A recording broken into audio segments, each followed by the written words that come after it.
बंधुओं नमस्कार।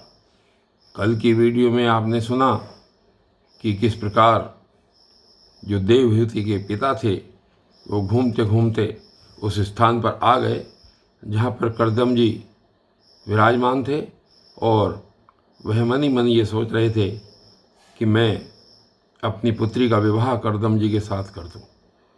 और आज इस वीडियो में आगे चलते हैं। कहते हैं कि जब मैत्रेय जी ने कहा विदुर जी से कि विदुर जी, इस प्रकार जब करदम जी ने मनु जी के संपूर्ण गुणों और कर्मों की श्रेष्ठता का वर्णन किया तो उन्होंने उन निवृत्ति परायण मुनि से कुछ सकुचाकर कहा। अब अपनी बात यहाँ पर मुनि से कह रहे हैं मनु जी। और मनु जी ने कहा कि मुने, वेद मूर्ति भगवान ब्रह्मा ने अपने वेदमय विग्रह की रक्षा के लिए तप, विद्या और योग से संपन्न तथा विषयों में अनासक्त आप ब्राह्मणों को अपने मुख से प्रकट किया है। और फिर उन सहस्त्र चरणों वाले विराट पुरुष ने आप लोगों की रक्षा के लिए ही अपनी सहस्त्र भुजाओं से हम क्षत्रियों को उत्पन्न किया है। इस प्रकार ब्राह्मण उनके हृदय और क्षत्रिय शरीर कहलाते हैं। अतः एक ही शरीर से संबद्ध होने के कारण अपनी अपनी और एक दूसरे की रक्षा करने वाले उन ब्राह्मण और क्षत्रियों की वास्तव में श्रीहरि ही रक्षा करते हैं, जो समस्त कार्य कारण रूप होकर भी वास्तव में निर्विकार हैं।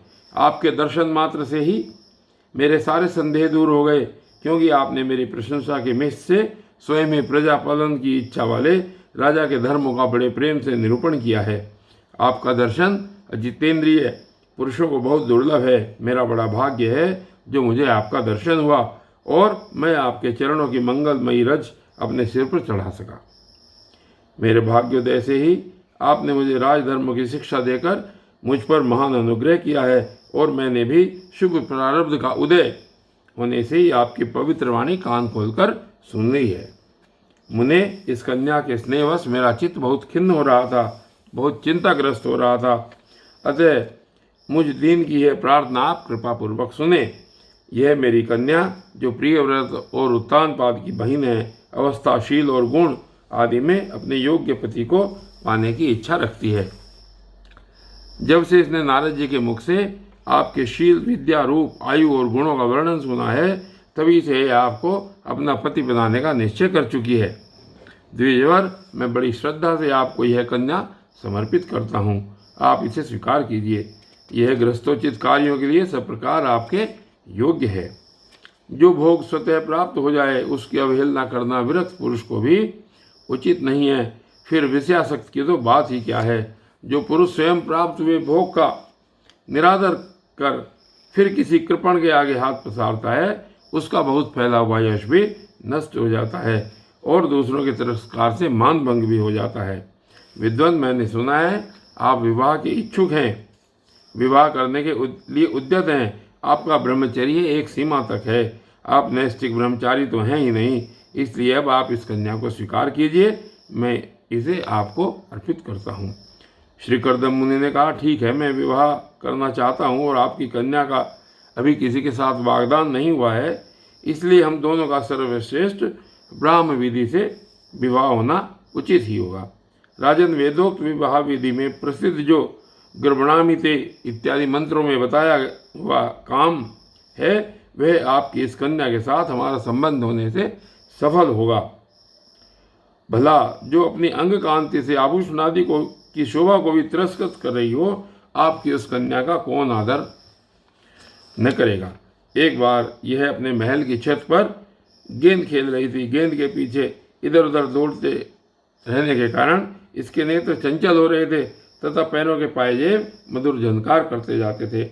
उस समय इसे देखकर विश्वावसु गंधर्व मोहवश अचेत होकर अपने विमान से गिर पड़ा था।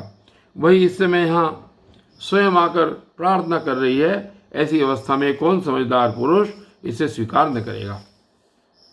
यह तो साक्षात आप महाराज श्री स्वयंभू मनु की दुलारी कन्या और उत्तानपाद की प्यारी बहन है तथा यह रमणियों में रत्न के समान है।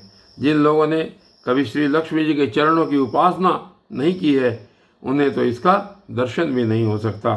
अतः मैं आपकी इस साध्वी कन्या को अवश्य स्वीकार करूँगा, किंतु एक शर्त के साथ, जब तक इसके संतान न हो जाएगी तब तक मैं गृहस्थ धर्मानुसार इसके साथ रहूँगा।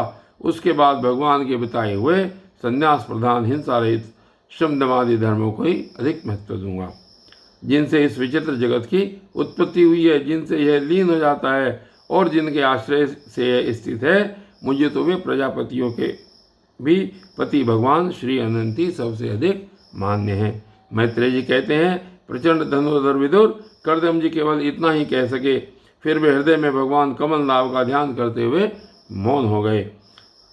उस समय उनके मंद हास्य युक्त मुख कमल को देखकर देवहूति का चित्त लुभा गया। मनु जी ने देखा कि इस संबंध में महारानी शत्रुपा और राजकुमारी को की स्पष्ट अनुमति है, अतः उन्होंने अनेक गुणों से संपन्न कर्दम जी को उन्हीं के समान गुणवती कन्या का प्रसन्नता पूर्वक दान कर दिया। महारानी शत्रुपा ने भी बेटी और दामाद को बड़े प्रेम पूर्वक बहुत से बहुमूल्य वस्त्र, आभूषण और गृहस्थोचित पात्र आदि दहेज में दिए। इस प्रकार सुयोग्य वर को अपनी कन्या देकर महाराज मनु निश्चिंत हो गए। चलती बार उनका वियोग न सहने के कारण उन्होंने उत्कंठावश विवल चित्त होकर उसे अपनी छाती से छुटा लिया और बेटी बेटी कहकर रोने लगे। उनकी आंखों से आंसुओं की झड़ी लग गई और उनसे उन्होंने देवहूति के सिर के सारे बाल भिगो दिए। फिर वे मुनिवर कर्दम से पूछकर उनकी आज्ञा ले रानी के सहित रथ पर सवार हुए और अपने सेवकों सहित ऋषिकुल सेवित सरस्वती नदी के दोनों तीरों पर मुनियों के आश्रमों की शोभा देखते हुए अपनी राजधानी में चले गए। जब ब्रह्मावर्त की प्रजा को यह समाचार मिला कि उनके स्वामी आ रहे हैं, तब वे अत्यंत आनंदित होकर स्तुति गीत एवं बाजे गाजे के साथ अगवानी करने के लिए ब्रह्मावर्त की राजधानी से बाहर आई। इस सब प्रकार की संपदाओं से युक्त